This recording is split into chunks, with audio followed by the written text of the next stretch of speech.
Welcome back to Access Carolina. Stand-up comedian Karen Morgan is bringing her unsupervised and dehydrated comedy tour to downtown Asheville tonight. And she's here in our studio with a preview now. Welcome, good to see you. Hey, I'm glad to be here. Very glad to be here. You were born and raised not far from here in Athens, Georgia. Correct. You've also been an attorney and you're still licensed to practice in 2 states. Yes, correct. Also a mom of 3.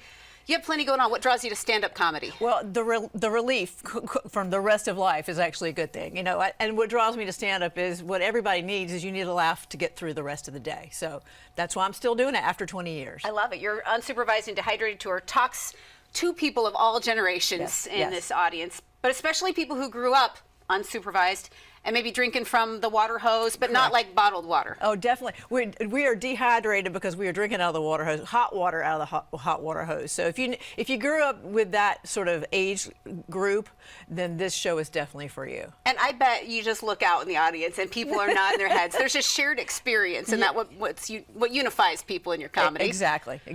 So you've got the hot metal slides, you got rocks as pets, you got parents who don't know where you are. Talk about being a Gen X comedian and the insane amount of content that brings. Oh, there's so much. and every time people come to my shows, they remind me of other things that I forgot. That's the other thing is we're at an age where we're forgetting stuff. So it's nice to be reminded every now and then. Yeah, and they can all contribute to that conversation. They've had those. Each generation kind of has its weird stuff. Yes. Sometimes the generations kind of battle. You talk about the silent generation and the certain traits that it has. Yes, and the silent generation is our oldest living generation right now. These are my in-laws. They're lovely people, but they unplug all their appliances at night in the kitchen before they go to bed. But they're lovely. They're lovely people. They're cooking with lard too. Yes, a lot of lard, but they're still safety. here. So you know, maybe lard's good for you. Them. Yeah. Next is baby boomers, and they did a lot of things, but the key one. The key one is that they perfected smoking. You know, and this is my mom and her friends. They smoked everywhere. Windows up, you're in the back seat. Everybody. So everybody remembers that. And then you say Gen X is forgotten a lot of times, like just breezed over, but we're sort of under the radar. I say it's not so much forgotten as we kind of like being ninjas. We're like the secret dive bar that only the locals know about. So. Yep, and all the different experiences that millennials have. Yes, I mean, some people aren't big fans of the millennials. Well, they aren't, and that's because they invented avocado toast and gender reveal parties. And then the Gen Z people. Yeah, these are my kids. Good luck, America. That's what I say, because they don't know how to read cursive. They don't know how to address envelopes. But when all those power grids go down, we're going to write our battle plans in cursive on a piece of paper. And they'll never know what's going to hit them. We're going to outlive them. So the plans are in place. Talk about the experience at your shows tonight. What can the audience expect? What's that scene going to be like? Well, the first thing they need to know is it's clean comedy. So it's clean, so you can bring your grandmother, bring your grandfather, bring your great aunts and uncles, bring your girlfriends, bring your husband, bring your wives.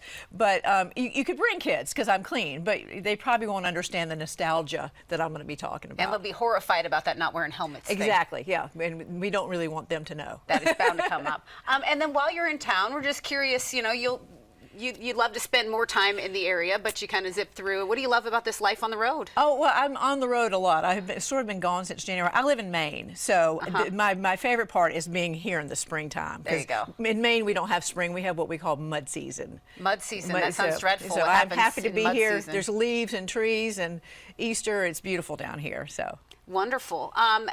Other places where you gather material in your content. You're probably going to leave here and tell stories about the green room. Like, what do you do throughout the day? Well, there's nothing funnier than a dog dressed up like a rabbit for Easter. And I'm an observer of life. I'm actually an introverted person, so I'm generally quiet when I'm traveling, and so I am observing all day and taking notes all day long. And there's no shortage of bizarre people around and situations you're going to find yourself in. People be peopling everywhere. Excellent. Well, people admire comedians. I think everybody goes, wow, to have the guts to go around and do that. What do you tell people, who want to be like you when they grow up? Absolutely do it. I didn't start doing comedy until I was 40. So I practiced law for many years, and I did not start comedy until I was 40. There's not an age limit.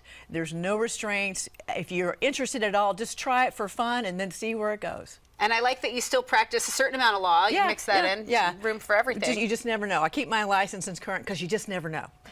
You never know. So far, so good. Yes. Everybody's loving your shows. Anything else we should know about what to expect or what you're working on these days? I'm working on a lot of different things, including writing some sitcoms these days. So really? I do a lot of writing as well. So I perform, but I also write. Well, you don't seem like somebody who's going to sit still for too long and rest on her laurels. So we'll stay updated on that. Thank you so much for being here. We appreciate it. Thank you for having me. Don't miss Karen Morgan, Unsupervised and Dehydrated at the Wortham Center for the Performing Arts tonight, 7 o'clock. Tickets are selling fast. We've got a link on accesscarolina.com.